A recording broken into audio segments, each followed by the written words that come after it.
So here we have David's Fender CA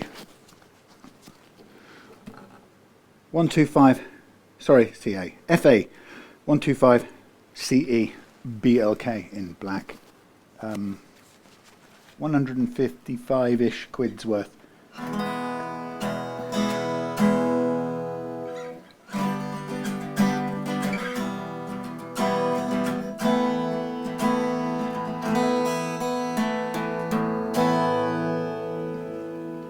It's a very capable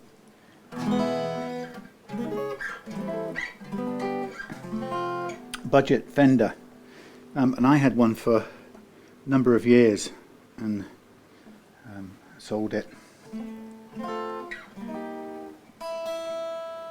to a really loved guitars friend and customer. And yeah, I mean they don't give off high quality feel. Okay, so all that just like any guitar of this sort of price point, the painted black spruce top kind of feels tidy because it's under a paint cover. It hasn't got any little frilly bindings and things, but ultimately it doesn't feel like an expensive guitar, but it's got everything it needs to have. Electro-acoustic, actually a decent sound.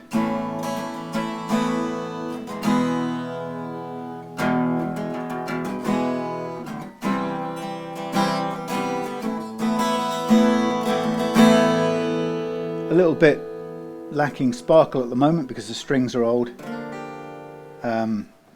but not a bad guitar at all. Cutaway, so you can get to some of the bits down there.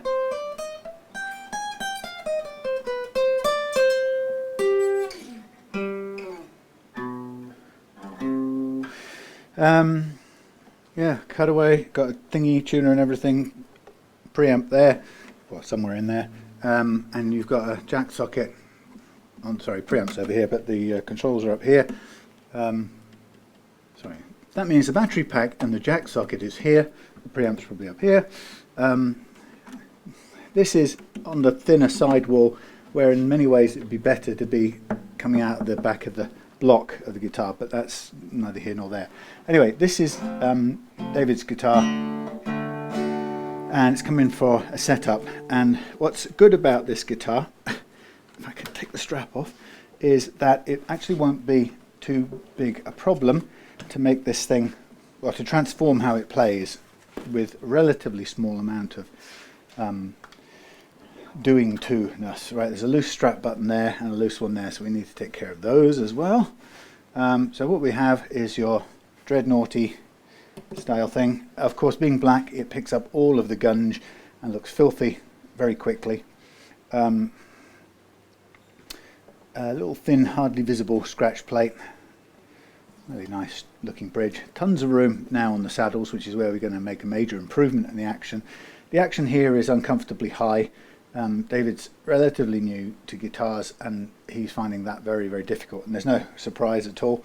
And then down this end we've got an okay nut, which is plastic, but we're going for the, why not, the best of two worlds here. We're going for Tusq nut, and we're going for the Alexis strings, and a reduction in the saddle. So that's really the setup on this guitar today, followed by a clean as well. So I guess the first thing to do will be to do some measurements, really only of this end. I'm going to see what we're going to go from and to as far as the reduction in the saddle is concerned. So I don't know what the view is going to be like. Terrible. There should be a little mirror attached to the back of this guitar, this camera all the time, or a monitor screen somewhere. That would be high tech, wouldn't it? So on the last fret, we're currently chugging along at 4 mils on the bass side and just 3.2. So 4 and 3.2. 4 mils on the bass side, 3.2 on the treble side. That's monster high, 4 and 3.2. So 4 mils on the bass side, 3.2 on the upper side. So what I'm going to just do now is a calculation, as the great Dr. Richard Feynman used to pronounce it, calculation. Alright, there we go, you can see the calculation. So here's what I figure out. I say to myself, Sammy, I say, what is the target you want? Well, we can go for a 2mm last fret playing action on a guitar like this without any need for fret leveling.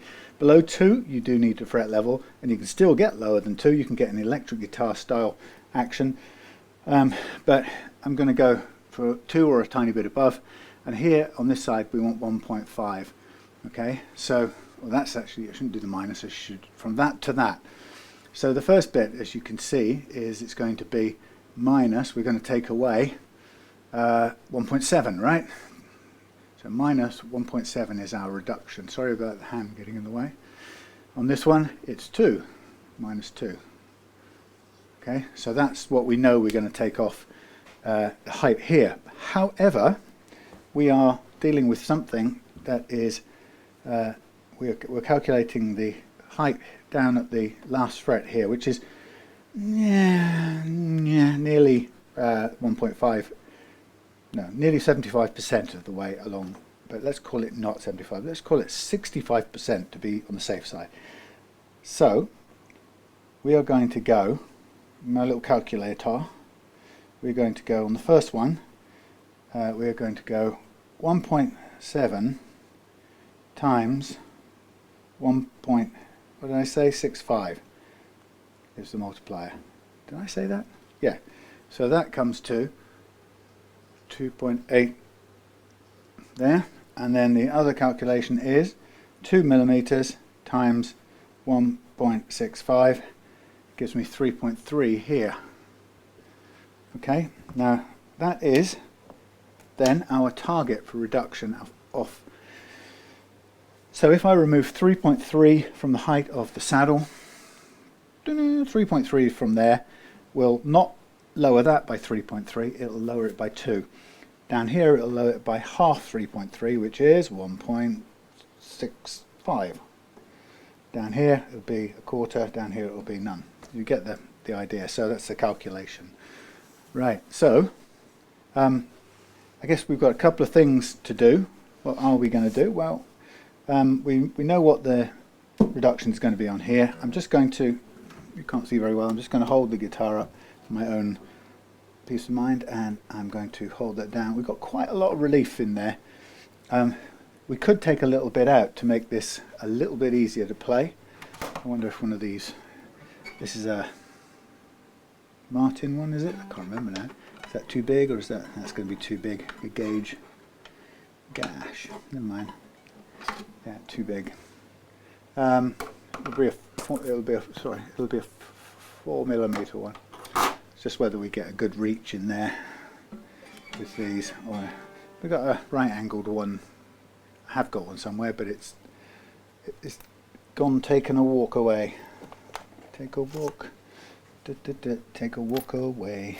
So I've only got the short ones with the L-shaped ones. It's annoying because I do have a genuine right-angled full equal length one.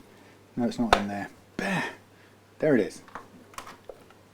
I knew I kept it up in the special department. So I'm going to tighten this up a little fraction because it's currently, if we can get a bite with yonder. Yeah, it's got quite a way to get in there. May also not be a 0.4. Yeah, it is. Okay. So I'm going to, with a bit of pushing and shoving, I'm going to tighten a little bit.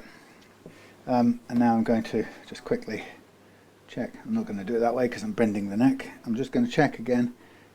And that's, yeah, not really done that much. Let's see if we can get it on this side now with a good leverage. There we go. So I'm tightening it to flatten the neck a little bit.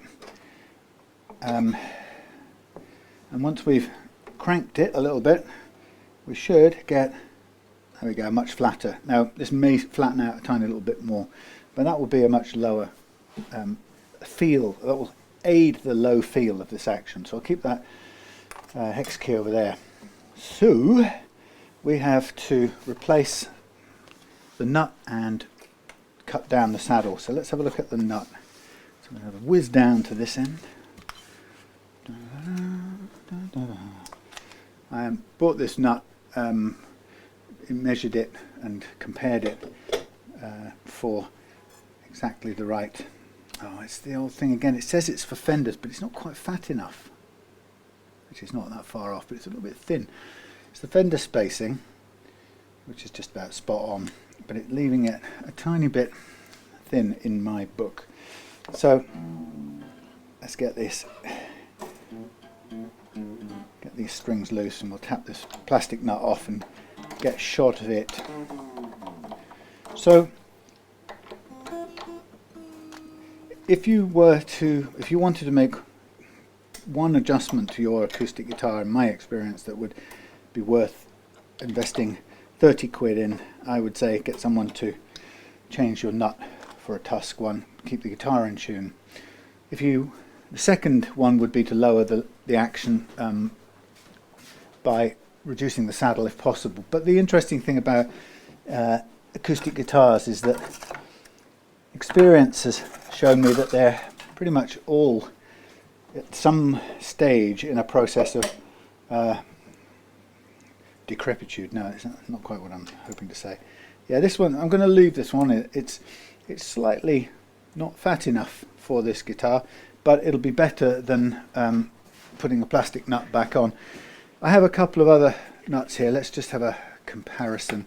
There's a Martin D28, which I don't think will be right for it, but I have some more hidden away. So it's not that other Fender one, because that's the same. That's the other Martin one, so we'll ignore those. We've got something here which I've forgotten what one that one is, but we can look at it. We've got one here which is a Gibson slotted one. Got a lefty one in black Tusq, which isn't really what we want. Okay, well there's a couple of start points. Not really saying these are the right thing. That one is. This one's unusually thin. Now that one's not tall enough in my book. This one's slopey, Martin, slopey and sloped, and the word is flared, which is always the Martin one. What have we got here? I think this was going to be, I can't remember now. But we'll take a quick look. What was that for? Well, it's lower and chunkier, and it's still got the gap. So there we are. We don't really have much say in the matter now. We've got ourselves. We could, if we really were bothered about this. It's entirely possible to bulk this out with a piece of material from, for example, I've got a bone spare nut there. I've got some pieces of Tusq somewhere else that we could use if we wanted to. So we could bulk this nut out a little bit. So we'll go with this. And let's see. Does the Martin one probably has the thickness? Does it have the spacing? Well, sure enough, it does. Oh, let me open this and just see. It needs a bit of modification. Okay. Sorry about this. The Martin one, it's got a slope on the back that we don't want, but we've got the right thickness, and we have got the right spacing. Problem is, I'm going to get left with loads of some extra leftover Fender nuts, which I can't use because they're too thin. Well, I'll know, won't I, for future. So that's actually not a bad match, apart from the fact it's flared here, which we can get rid of, and it's tilted backwards, which we can also get shot of. So that is a good workable one. So the Fender one can go in for another day, and we can say to ourselves, no good for the budget Fender line, too thin. But like I said, if it was the only one I had, it would work, because it's only a little gap. Nobody really cares about a little gap. It's not going to be a problem between friends. But if you can make the thing look as good as you can, then why not? So Fender one back on the rack, along with the Gibson one, which isn't right for this one. Right, over there, you stay there. Okay, so this gives us a little challenge. Yeah,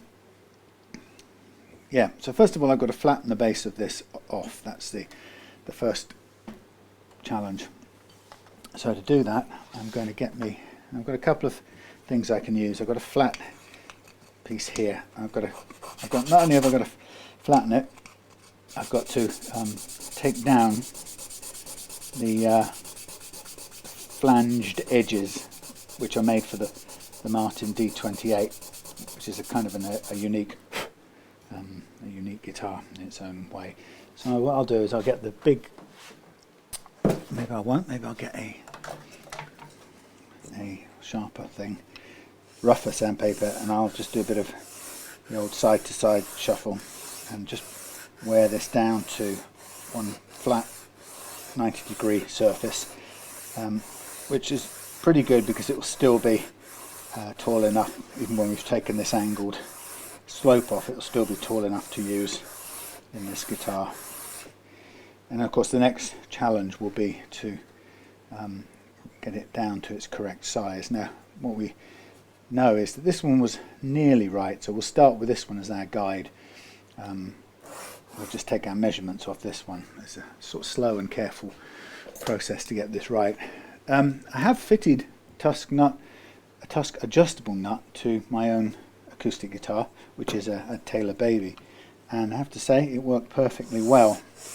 But I kind of haven't done it for, well, I've done it for one customer, but I haven't done it for many, unless there's a sort of, I check it with people first, because it almost feels a slight step too far and maybe a bit nerve-wracking for some customers, a bit too extreme. It's very hard to shift, come here, it's very hard to shift this strange mystical notion that the nut somehow transmits fluid vibrations down through into the guitar. So let's have a look. What are we going to get here? Right, I think we are just about at the limits of how low it can go. So let's just take a measurement. So this one had basically between the slot bottom, or sorry, the nut slot bottom, which is not very easy to measure, but let's see if we can get it into the slot as it stands, 7.9, and let's see what we've got here, close to that, 8.2. Okay, so that's still in good shape. We're flattened off now, and we've still got a bit of room to bring it down. So we're going to have to bring it down very carefully and something-y. So at the moment we're still a bit flared on the edges of this. It doesn't look too bad even if we left it in, but it's made for the Martin really. So I think the thing I will do is let us just do a direct test here. So I'll bring this back into view, and we won't worry for a minute about the shape of the wings sticking out. They angle back. This is square, but the Martin flares back from the beginning. And what I'll do just to start with is I'll get these strings up onto here, and we'll take a measurement to see exactly how high they are, and then we'll work that amount off the nut base very precisely so we can get to our correct action. Because as always, what I'm trying to do, and one of the biggest reasons why I tend to use adjustable nuts, is what I'm trying to do is preserve these, what I call the untrammeled factory nut slots. You know, even when you look microscopically, even good quality nut files eventually, well, not eventually, they are somewhat rough, and they make a if you look up close under a magnifying glass, you'd see that they're not a smooth thing. We've got here factory slots, and my ambition with changing nuts is always to end up wherever possible using the factory slots. Now to do that, you have to either get the slot depth absolutely, sorry, you have to get the, if you're sanding from underneath, you have to end up with the nut slots at the exact correct depth, which is quite tricky. So let's have a look at this. Let's see what the actual measurement is. Or you cut down with the file, which I don't want to do. Alternatively, you have an adjustable nut, which is what I more and more err on the side of. Actually, this is quite nice, this flared business. I don't mind that. Maybe I'll just leave that the way it is. It doesn't get in the way of anything. I might just do that as a marker of where this nut came from. Okay, so that's it's probably going to be about 0.7, so it's still too high, but once we know how high it is, I'll know how much to take down. 0.8, I would say then. Could even be 0.9 by the time we finished. What's this one? 20, so 70, 20 is 9.9.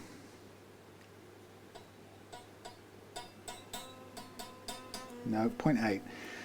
So I'm just going to mark it down on the board. So high E first fret is 0.8 and low E first fret, let's try 9 to begin with, and then we'll, it is 0.9, call it 0.9 for good measure. So very close. So I would say they are the high E is too much. Is high by 0.4 of a mil, and the low E is high by 0.5 of a mil, but it could be 0.4. So we're going to take 0.4 more off this nut. Now you might think, how the heck do you do that? Well, what we'll do is we'll measure each end of this nut and we'll work it down from there. Okay, and then once we've got the nut to the right height, we will then set about working on the saddle, which is the next challenge. Okay, so I said it's 0.4. So first of all, we take a measurement of what the actual nut is. So we'll go from the slot, even though I can't go right into it, but it's at least a mark point. So we'll go from there, and we go 8.17. 8.17 is on the treble side, and then now this will slip into the slot, but that's fine because it will give us a reading and it will say 8.10. 8.10. So we want to take 0.4 off both those readings, let's say, and so 0.4 off of that will be 7.83, I think. Let's just check it. 7.83 equals 90, 100. No, what am I talking about? 0.4. Add 17. My brain is not working. If it was 8.20, that would be 7.8, but it's not. It's 7.77. 7.77. Add 40 is 17. Yeah. So that's my target for the treble side, and take away 0.4 again on the bass side, and we will end up at 770. Yeah, or 760 at the worst, because if we take it down with 0.5 we can afford to. Alright, so this is the target. So we know what we're at, we know how far we've got to go, and we know we're at, we double check it, we go 8.18, yeah, we want to go to 777, and we want to go to 770.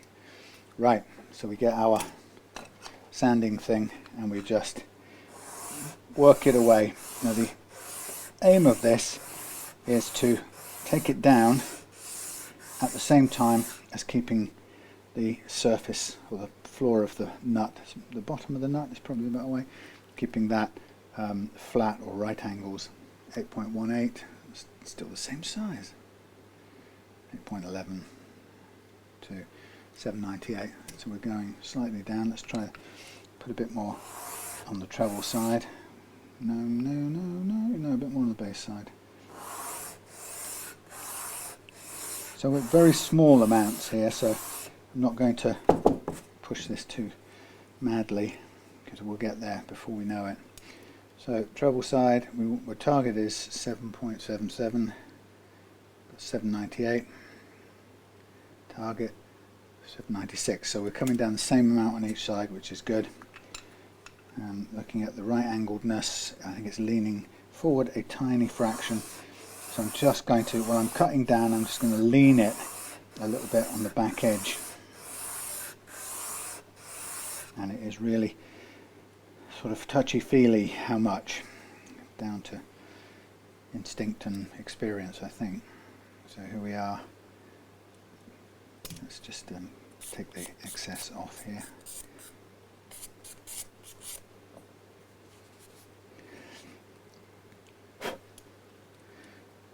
Treble side in the gap. 798 it says. I think that's a bit. 772.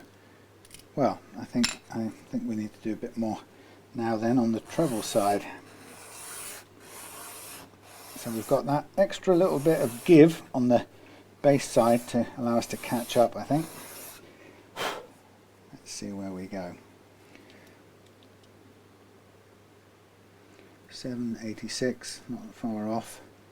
And we said we could go to we're on 770, but we could go to 760 on the bass side. So now we want to do a little bit more on the treble side, but we have to try and make this as straight as we can possibly go, whilst overcutting a bit on the treble side. Again, sort of trial and error, years of practice. So we should be on the mark, I would say, about here.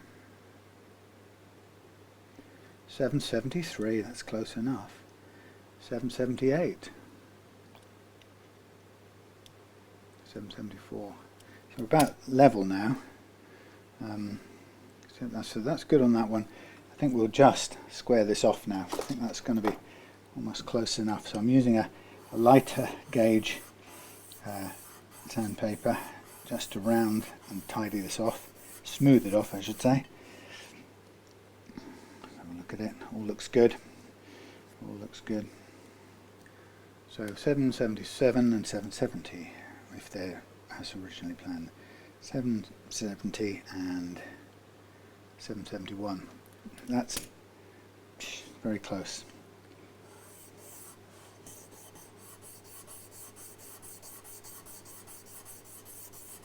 I think that will do.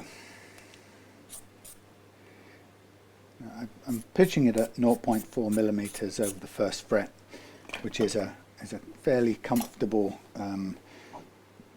height for the acoustic guitar. Now this one is showing me there's a bit of a bump. In the. Actually, what it's showing me is that it's not exactly right angled down in here. So I'm just going to make sure that there's no sticking up bits of glue or anything getting in the way. Sometimes what you find is that the nut slot isn't quite the same angle as the nut base, so that gives us a slight problem, because if that's, we have to now take down the front edge of this a very tiny fraction, so that's going to be quite difficult. That's a pitch backwards.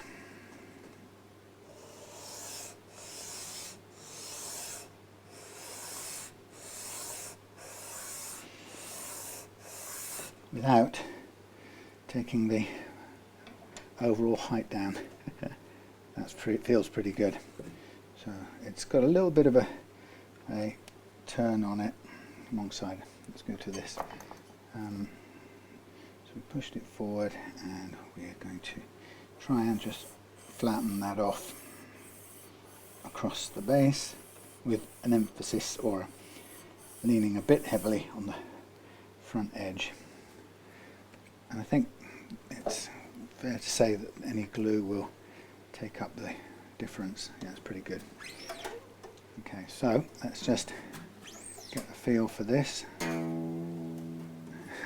This is where you find out it's overcut by a fraction. That's why I like adjustable nuts, by the way, because you can very quickly run out of adjustment room. You don't really have much choice or much leeway. Now what I tend to do is, if I'm a tiny bit over, I mean a really tiny bit, what I'll tend to do is use some, what's the stuff, aluminium foil just to raise up, but actually we are on a very nice low action. That's pretty perfect.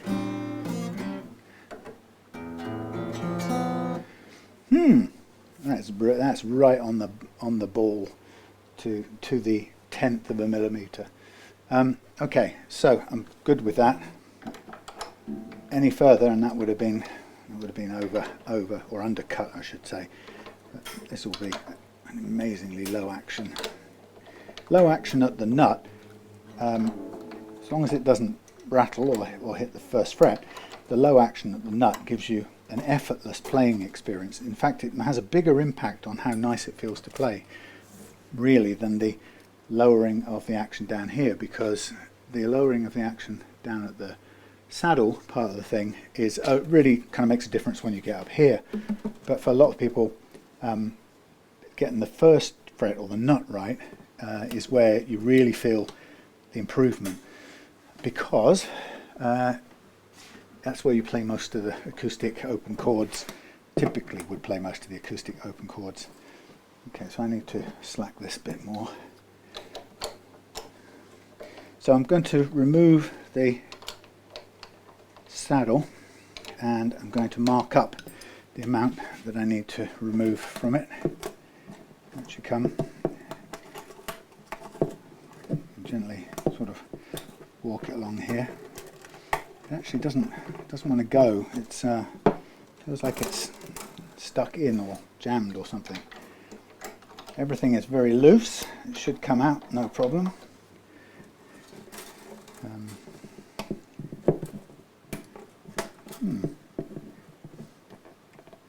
It's oddly sticky.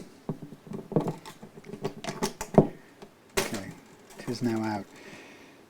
Right, so it's a plastic saddle. Now, that isn't the end of the world or isn't a major big deal, because really all it's doing is providing a solid start point for the strings. The strings don't really move across it in any significant way. They do expand a little bit over the saddle, but it's not a major deal. So to save money, if you could replace it with Tusq, but I actually have to say that I've never heard. Yeah, I've never audibly heard a difference between a plastic saddle and a Tusq one. Right, so we're going 280 and 2. 280 and 2, sorry, 280 and 3.3. So 280 at the treble end and 3.3 at the other end. So that's 280-ish, very close, 278, that will do. That's quite a big chunk of saddle to remove. It's plastic, so it's not going to cut very well. That's the only downside of plastic, by the way, is it's a pretty lousy material for cutting. And 3.3 for the other side, the bass side.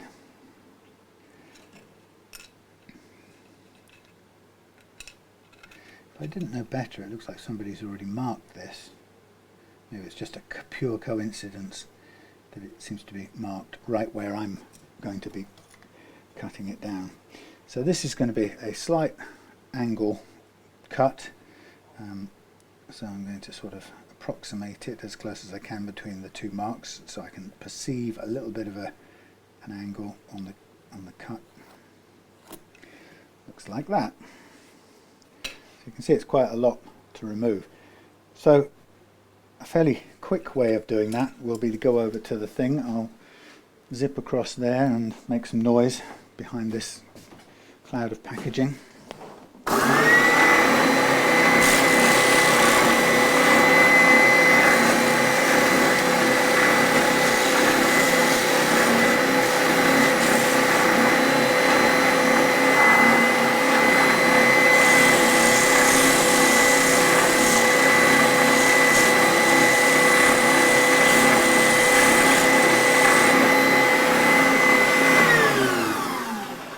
So I have oh look, I forgot this. How about this? Oh, I'm so thrilled.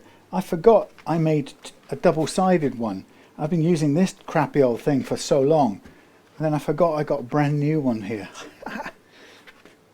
Oh, it's like finding a £10 note or something, whatever one of those is.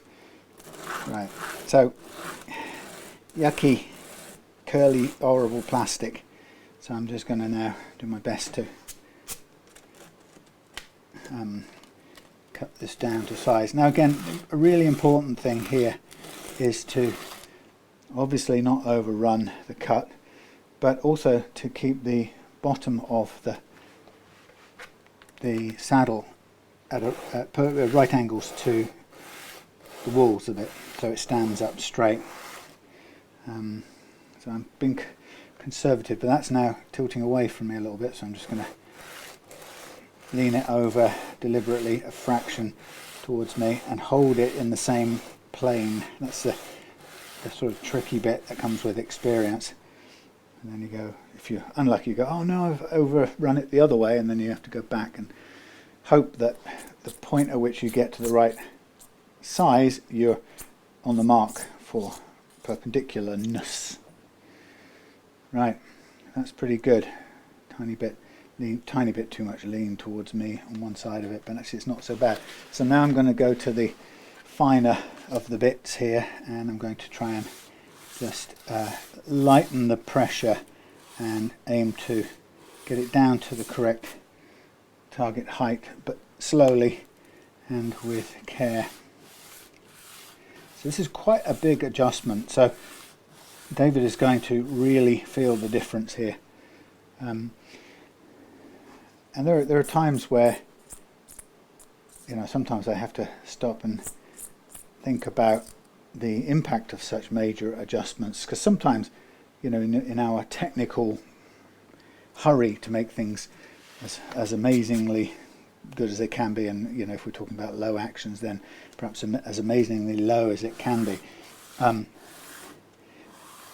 we can forget that such small changes, relatively speaking, can significantly change the feel of what otherwise would be a familiar instrument.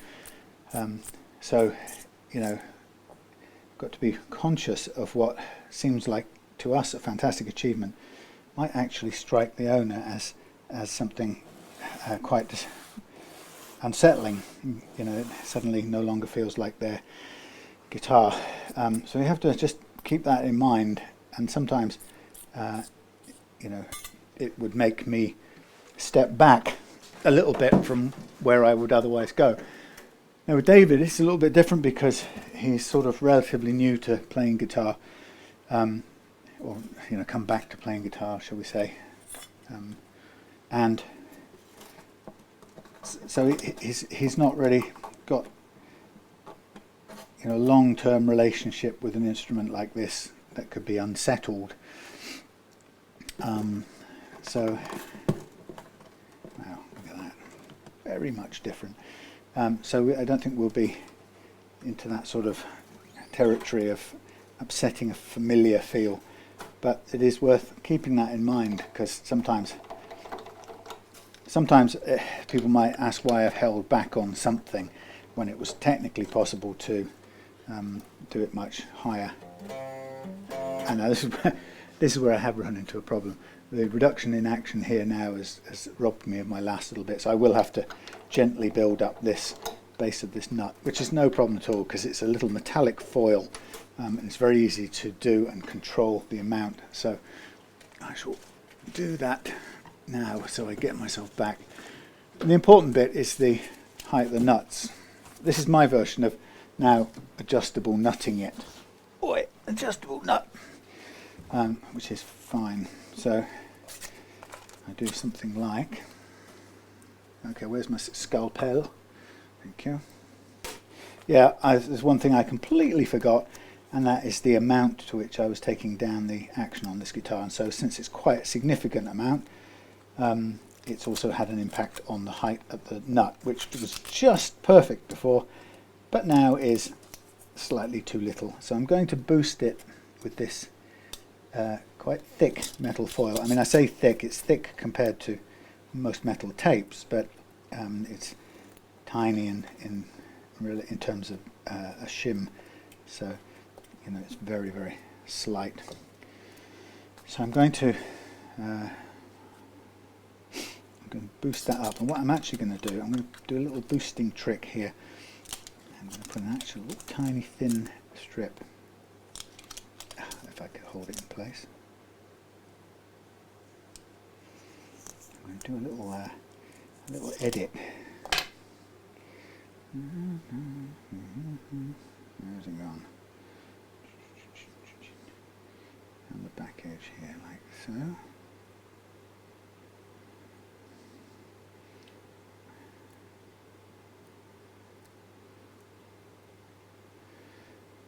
Give it a little slightly uneven boost there, because I was conscious that I left a little bit of a slope on there from flattening it out. But as I say, all good, workable modifications. So now build this up a bit more. Not do that. Don't want it on the front face. So I know that this is, I've forgotten how thick this is now. Probably too thin to measure it, but I'll put 3 layers on and have a quick test. See what we've got. As you can see, it's very easy to work with.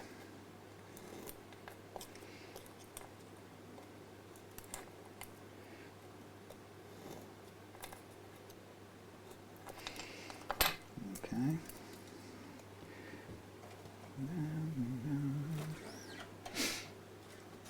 So I will just do up the... Okay, I'll do 1 or 2 more and we'll be good.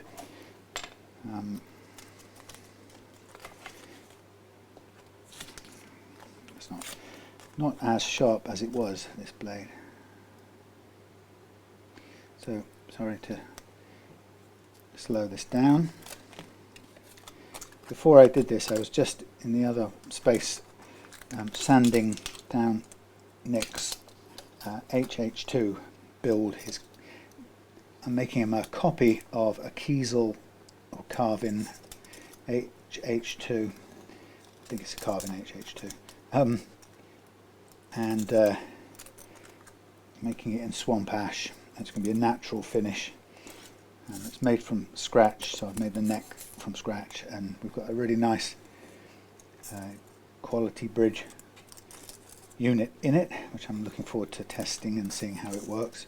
But it's all pretty much routed ready and everything, so I just need to, all I need to do is really get it into the finishing area, which is time to put on the true oil.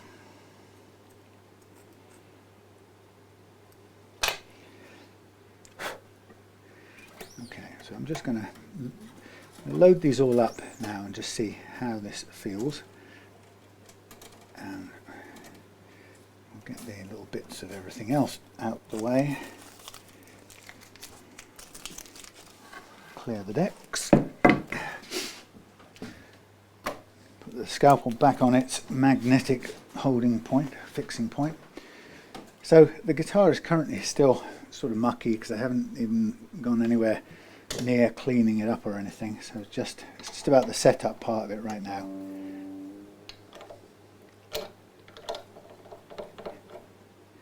Okay, hold where you are.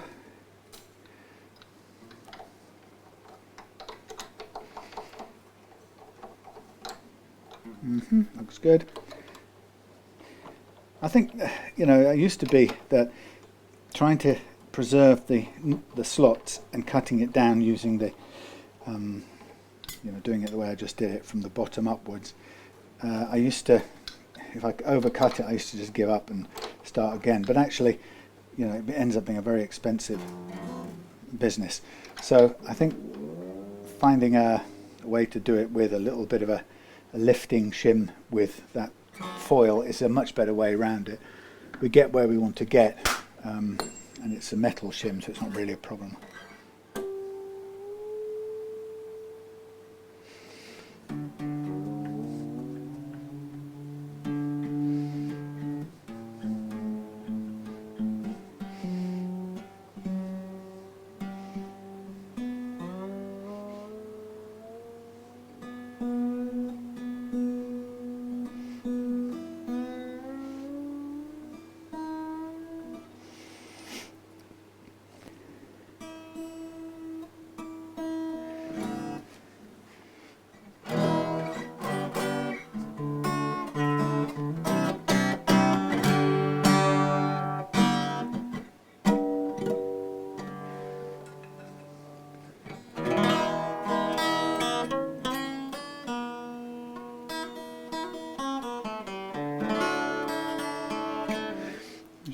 this neck relief. That's now a tiny bit flat, so I will take the thingy and give it a little bit of a slack.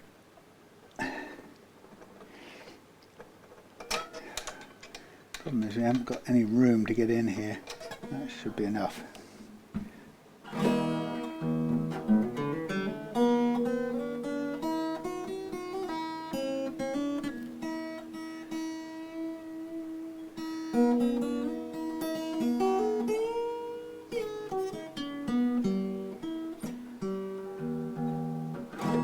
Obviously that's going to be out of tune for now, but that's fine.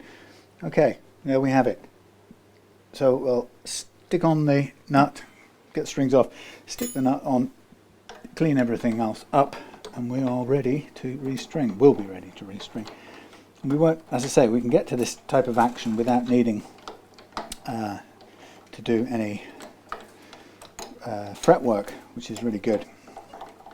And the reason for that is that the unevenness that is in the neck, in the frets, shall I say, is basically under the level of the action we've currently got, so it's sort of hidden away. It's there, but it's below the level we've set, so it doesn't get in the way at all. Okay, so what I'll do is I'll just trim this back again, make sure it's tidy.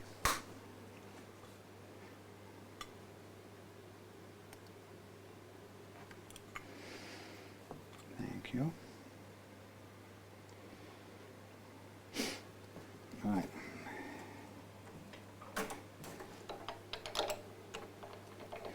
Oh, you'll come.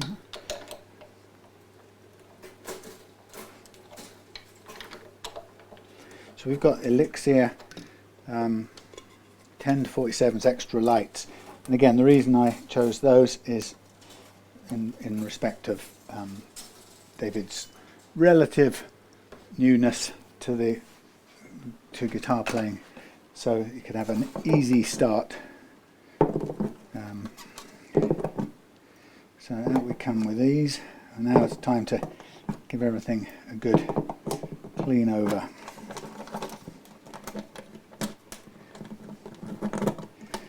That's good. Are you coming out or not? Yes. Right. So really now, just a matter of stick the nut on, give it a very good clean. It's going to pick up fingerprints whatever I do, so there's no way it's going to stay clean forever, but I can get it as close as I can, and to help me on the way I'll use a good old naphtha. But first let me get some glue to stick on the nut.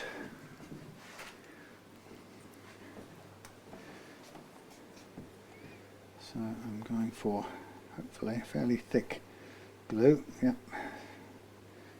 And the nut is here.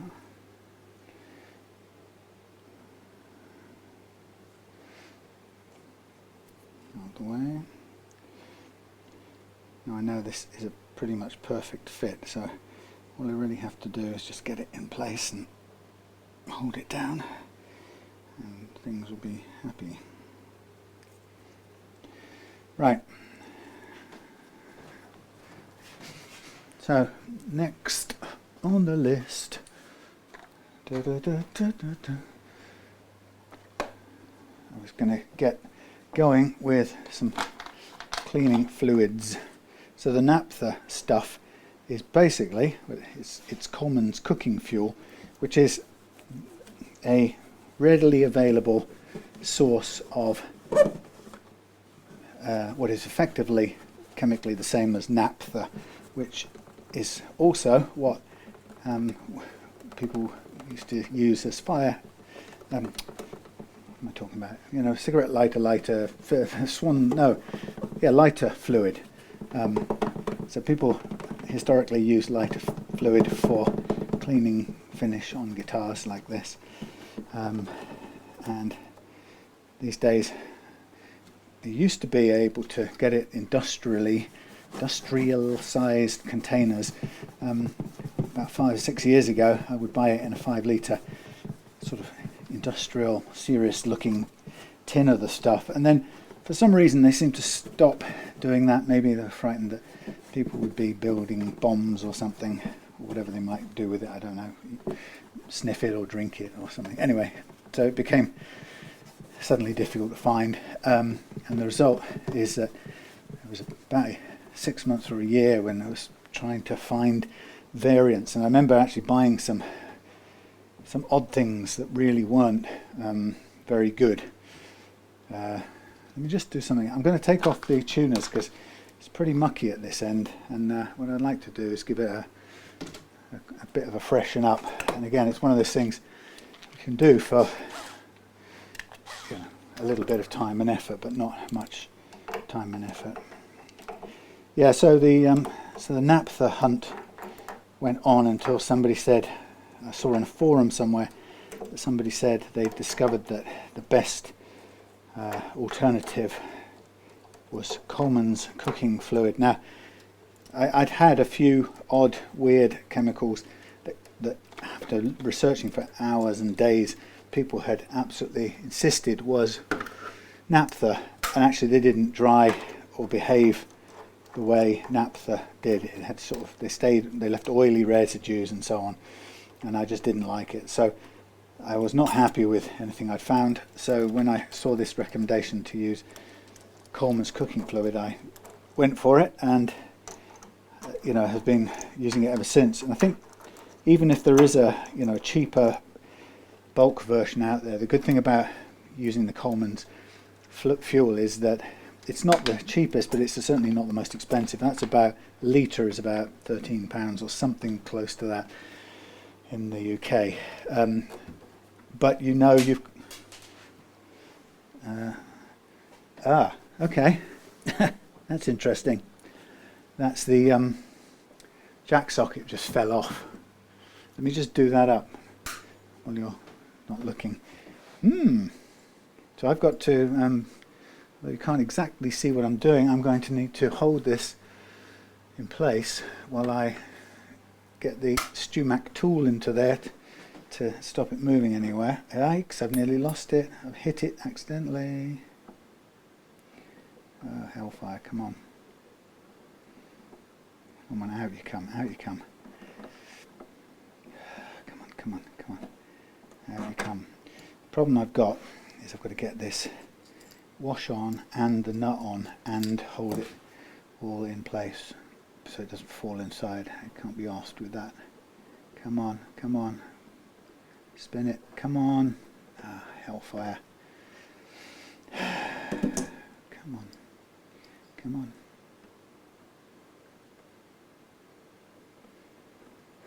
It seems to be already set for some reason.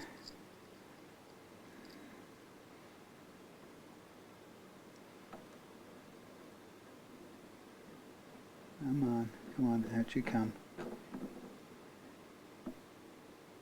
Out you come. Come on. Oh, bloody. Oh, I'm such an absolute plonker. I've gone and put the washer on the wrong way around. Can you absolutely believe it?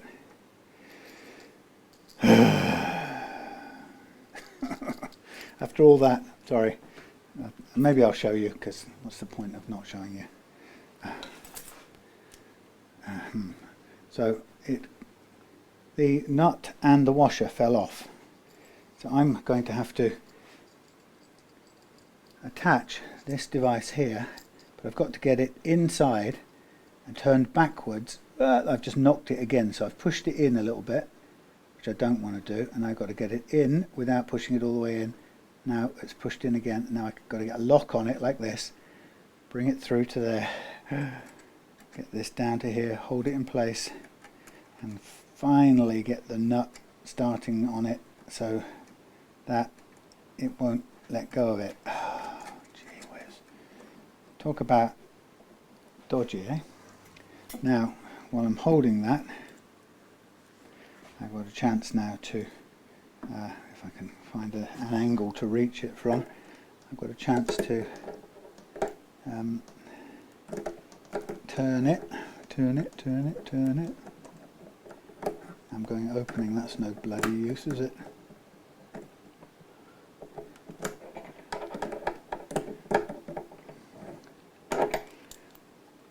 so hopeless I can't even get a bite on this. Definitely not the tool to be trying to do it with. So I'm just trying to get it to turn for a minute. Right, now that's stiffened it up, which is good. And now what I'm going to do is, I should be able to get a better bite on it with this, like so.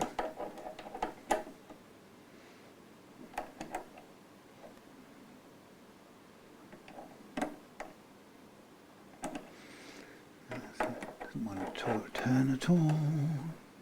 Get up under there, get up under there. There we go. Small movements.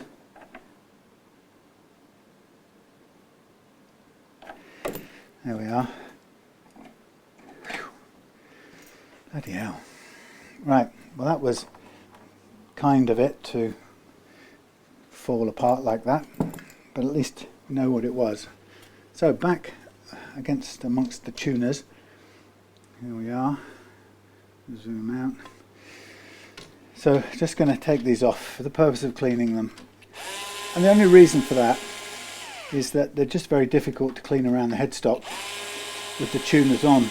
And it's one of the reasons why headstocks always look so filthy. Because people can pretty much only clean in and around them, and it's never good enough. So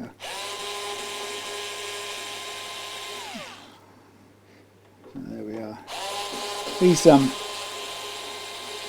Fender sealed tuners are absolutely bog standard quality tuners.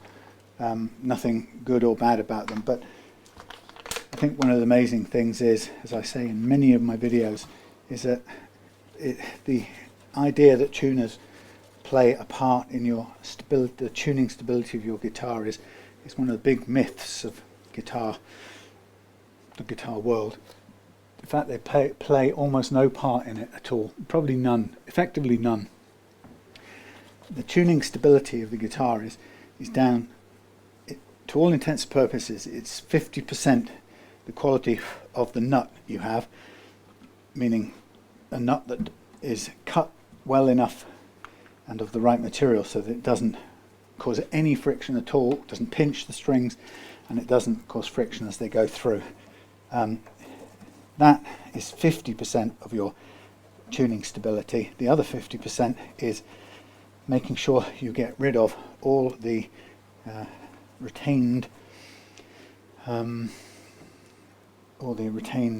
slack in your strings, and that again is that's 50% of it, and that one is something that a lot of people overlook, and many people think they've done it. They give it a quick pull, put the guitar in tune, and then play. And the thing about the slack in the strings is that it comes out very slowly over a prolonged period of time when you least want it to, and the amount of slack that's in there will release itself eventually, but a tiny little bit at a time. But it only takes the tiniest bit to put your guitar out of tune.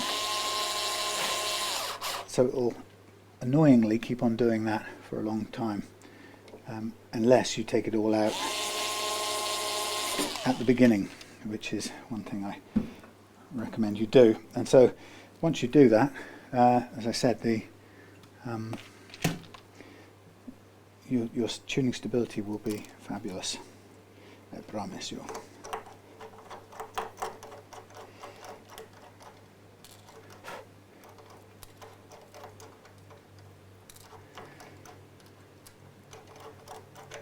Come on, am I using this? I missed it. Why is that not going down? I'm using the wrong side of this. Hey? Why is that not any smaller than that? That's not right. Oh, I've gone mad.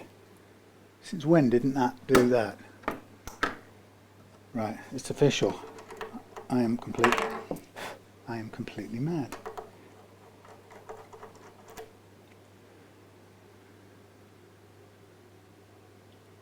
It's not biting, that's why. It's just rolling around the top. Oh, God. I thought that was highly unlikely. Weird. So it wasn't taking that first bite like this.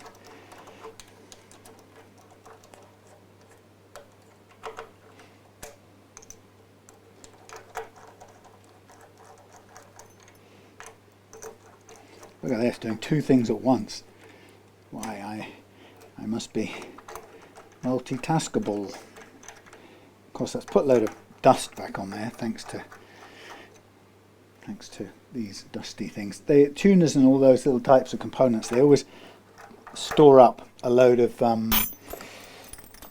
what would you call it? A load of the dust from the buffing process.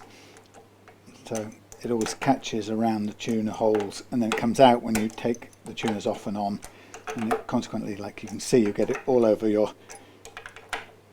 headstock face.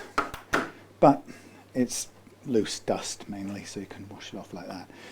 Okay, so we've done that, we've done the front mostly. So what I'll do now is flip over. It's picking up dust off the bench, so that it's going to do that. There's just no way to avoid it. But I'm just going to go over the back as well with the naphtha, and then around the sides, and we'll be ready to clean the fingerboard and then put the new strings on and stretch them out. So, David, do remember, tuning stability, nothing to do with the tuners. So what are the tuners for?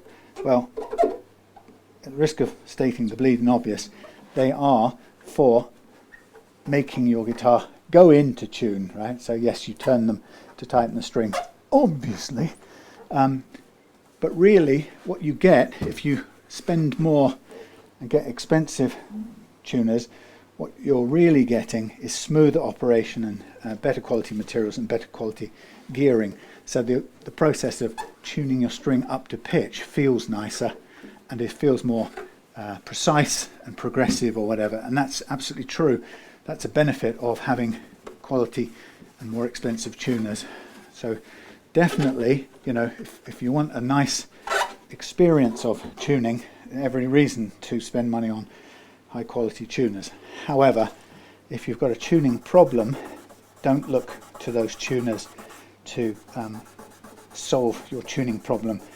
Look first of all to your nut, get that sorted out as we've done here, and then secondly go to the slack in your strings and get a good regime, as you'll see in a minute, of stretching the slack out. And it can take 15 to 20 minutes or even longer to get all the slack out, and it's quite simple. It's just a physical, you know, brute force exercise, but you'll know when you're at the right place, because quite simply you can stretch the strings and they won't go out of tune anymore, and that's when you know you've done enough. So here we have the guitar as cleaned up as I can get it, given the fact that it's going to continually get dusty on the bench until I take it home and give it one more clean off before David comes to get it in a week or so when we've finished both guitars. What I'm going to do right now is I'm going to put some oil on the fretboard prior to restringing. But yeah, black is infuriating. It'll pick up dust. The minute you clean it, it's dusty again, and fingerprints. So first of all, I'm going to put some oil onto this bridge here, because it's all dry and kind of looks a lot nicer, richer with a bit of oil. I'm just doing it on the top surface mainly, because I don't want to rub oil onto the body of the guitar, because it'll just mess up the paint and the finish. So now I'm going to rub it into here and kind of let it soak in.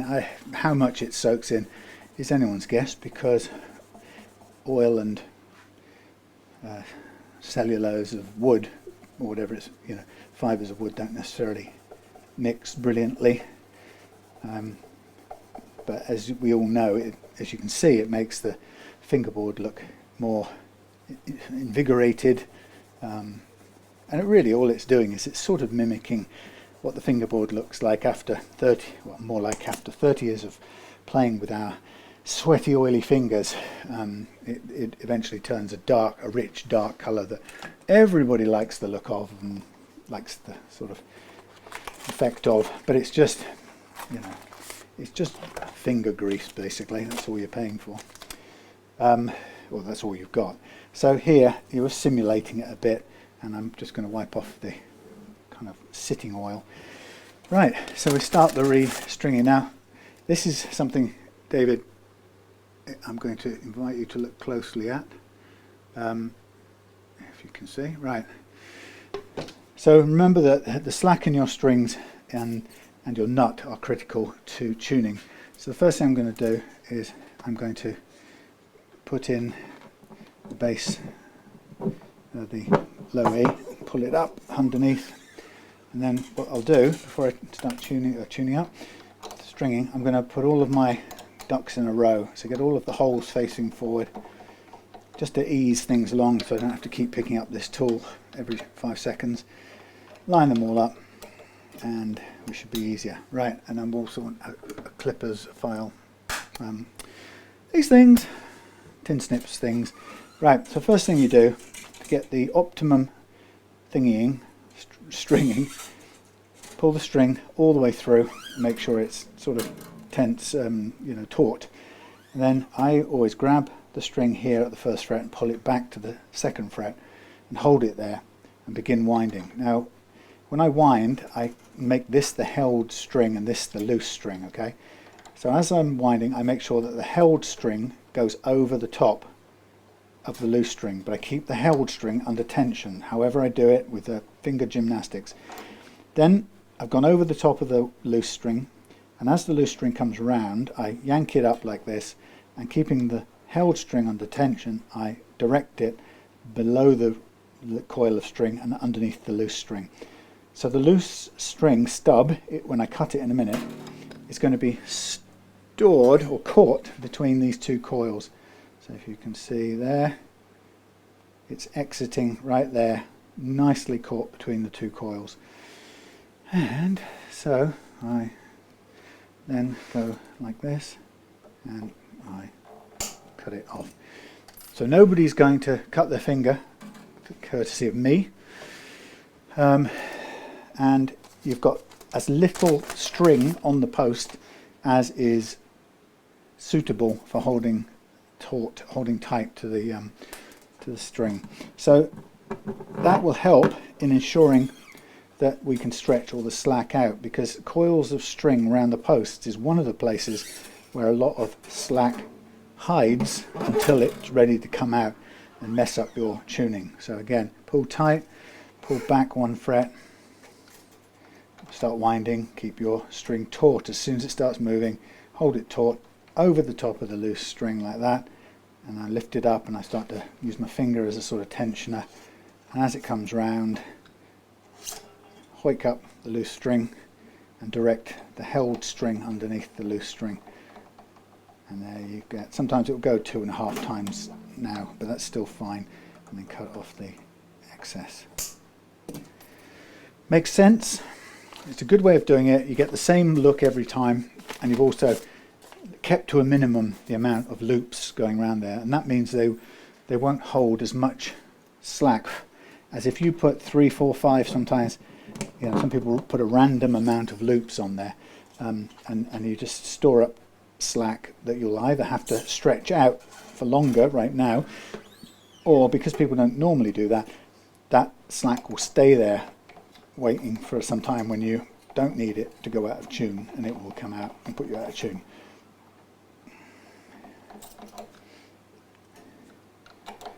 Now the slightly difficult bit is as you come round, or you do the next 3, which are now kind of back to front.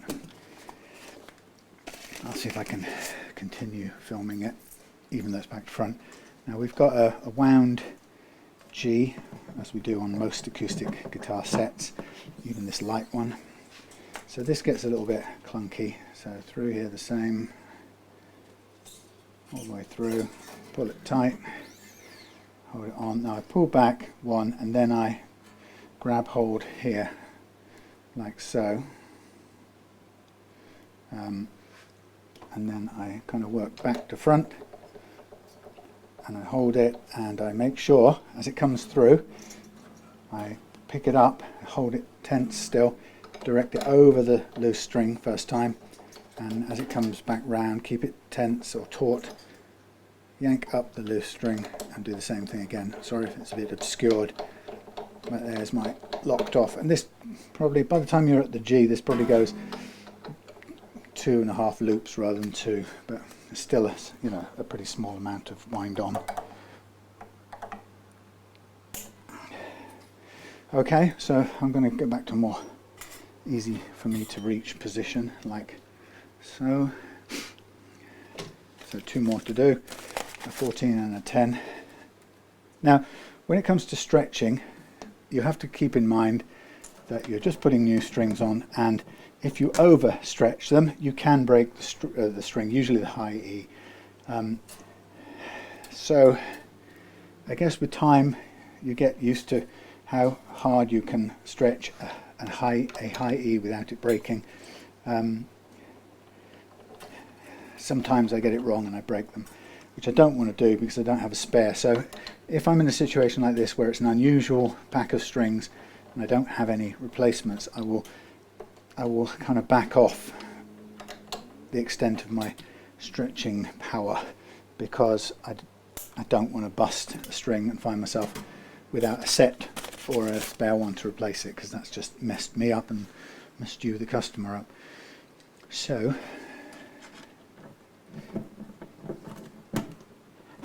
don't forget, when you come to change the strings, if the saddle comes out down at the other end, make sure you put it back in the right way. The bit with the 2 square sort of castellated bits goes at the treble end. That's all you have to remember, and that helps to set the correct intonation. There isn't an adjustable intonation on an acoustic guitar.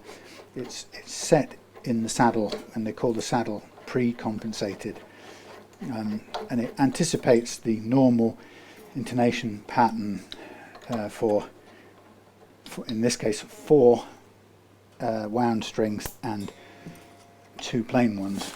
And in those, we know, generally speaking, we know what that intonation pattern should look like. So the makers of the saddles set it up that way from the outset, which is a good thing to do. So here we are. Now I'm just going to give everything a little tug to make sure it's bedded in first before I even tighten it up, and this will pull out any obvious things that are caught. Sometimes the ball end gets caught further down and that comes popping forward with a bang, surprising bang. So now I'm going to use my A tuning fork, set the A,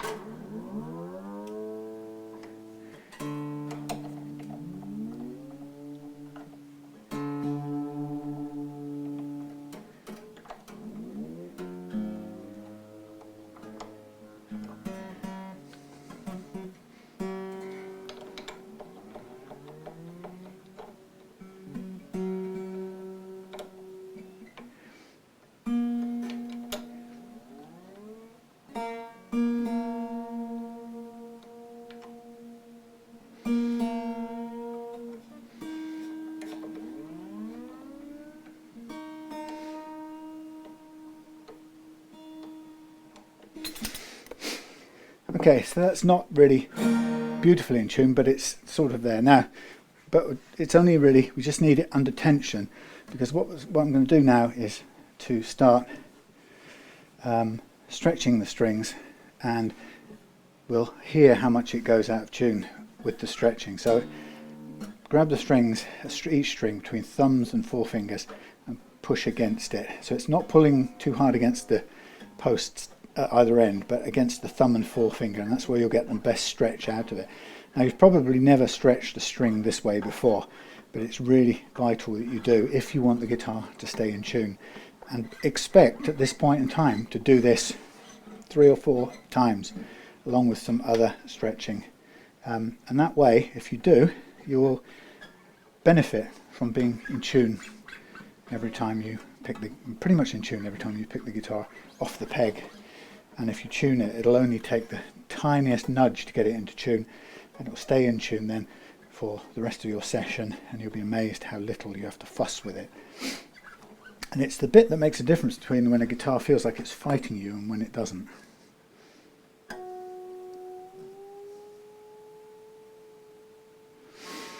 So you see how much that was out of tune. That was all weighting. If you imagine that as kind of, millimeters, that was, 30 yards of millimeters I've just stretched out, and each one of those millimeters would put you out of tune. I know imperial and metric, but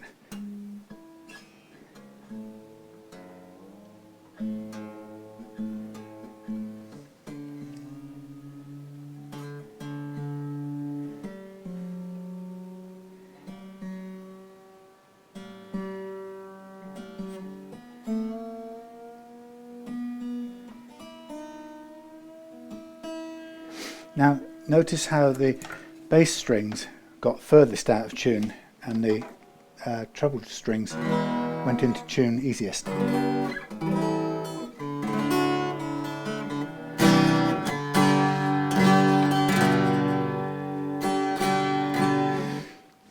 So you could play that and you'd think great, and then it would be a bit out of tune after you played, and then it got out of tune halfway.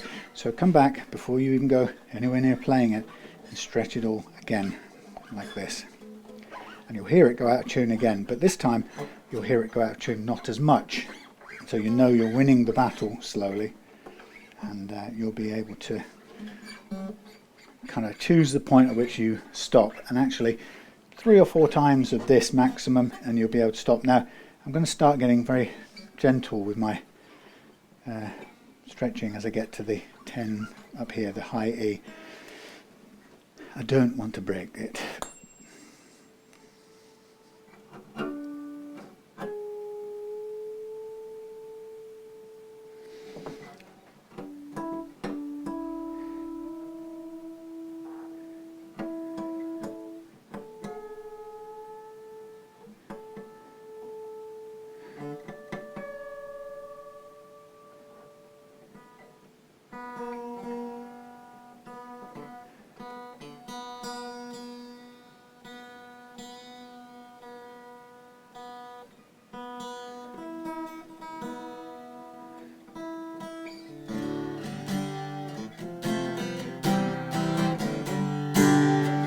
Okay, now what I'm going to do is I'm going to give it a couple more little stretches like this.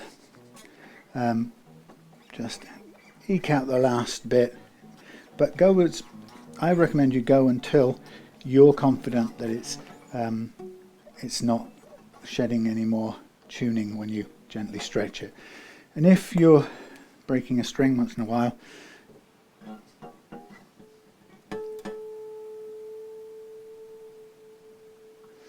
that's the price you pay.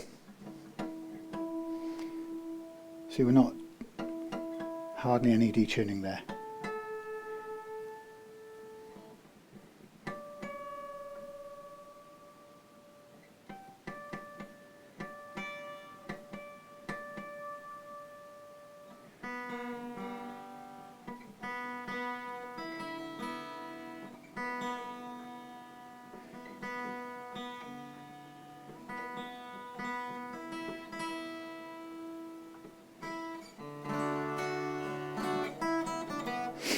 Okay, let's put the tuner on.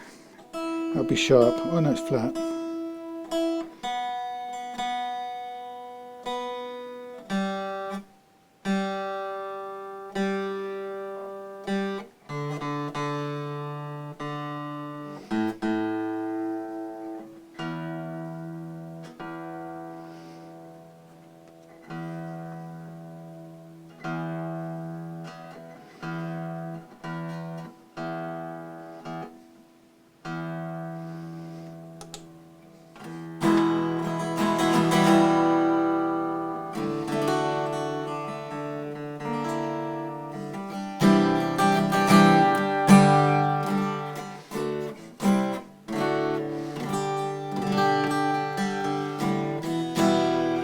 There we go. Budget price guitar set with a lovely low action at both ends, light as a feather to play, new strings on, cleaned up everywhere. Unfortunately I don't have a case. Oh, I forgot a couple of things. Just going to tighten up these strap buttons if they will allow me, and if they won't, we may have to resort to gluing some dowel in there. So let's see if we can just tighten up the buttons with what we've got. Yes, we can. That's good. I hate having to drill things when it's just a pain, when these should just be tightenable. But sometimes the hole is worn out before you know, at a fairly young age, and you have no choice but to either increase the size of the screw you're using to fit the strap button, or you have to fill it with some dowel and re-drill a pilot hole and push the screw into some new material. There we go. Right, so guitar done, ready to go home. Amazingly low action, and we're done. So that's David, that's your two done. I hope you take note of the tuning stability equation. You'll really be amazed if you, well, I've taken care of two of your guitars, but you know, as you go through playing, if you make sure you take care of those two things, the condition of the nut, or the material of the nut, get the best nut material. Tusq is the best for the pre-lubricated slots. It's made with PTFE or Teflon, whatever you want to call it. So it's the best material for it. And the slots, because we carefully cut it to the exact right height, or a little bit low, and then boost it a little bit. But because we bring the ultimately we don't. I try to avoid, wherever possible, cutting into the slots. We've got factory conditioned slots, which means they're as smooth as they can possibly be. That plus the material makes them friction free practically. There's no interference with the, you know, the strings don't get caught up, no friction. And as a result, that's 50%, that bit there solves 50% of the tuning stability equation, and the next half of it is taken care of by stretching the strings out, as you saw. So that's the whole lot done. Thanks for watching. See you again soon.